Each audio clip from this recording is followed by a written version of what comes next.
Hello folks, this is Kevin again, and today we are going to explore a machine learning algorithm, k-nearest neighbors. So first I'm going to go into the data set that we're going to develop our algorithm and look into. So this is a bunch of data related to uh, basically a bunch of shoppers visited this e-commerce website, and this is all data related to the browsers that they use, the date that they came, the month, whether they came on a special day, product information, all of this information. And we have the result here, which is whether they actually made a purchase in the revenue column. False if they didn't, and true if they did.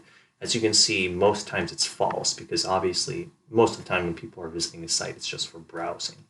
But we have a machine learning algorithm here, k-nearest neighbors, that will predict whether or not someone will make a purchase or not. And we're going to train the data. We're going to train the algorithm with, I think, 60% of the data. This is about 12,000 data sets in total, and then just test it on the rest of the 40%. And let's just, let's run the algorithm now. So customized and shopping.csv.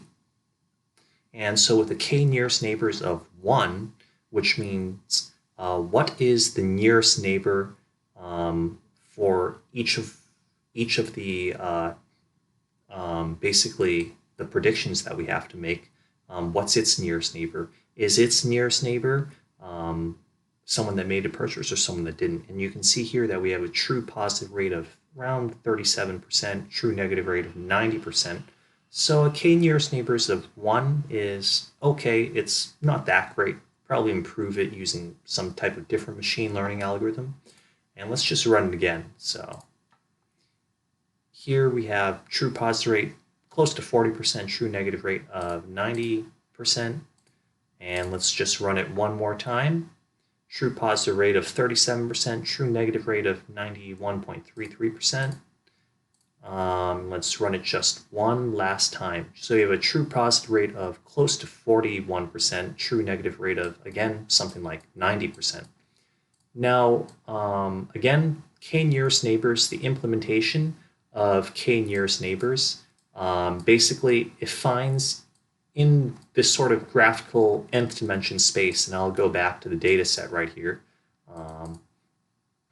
So because there's, I think this is like, besides the revenue column, the determinant variables, there's like 16 or 17. So in this 16 dimension space, if we're testing one sort of to see what it predicts, we want to see which one it's closest to.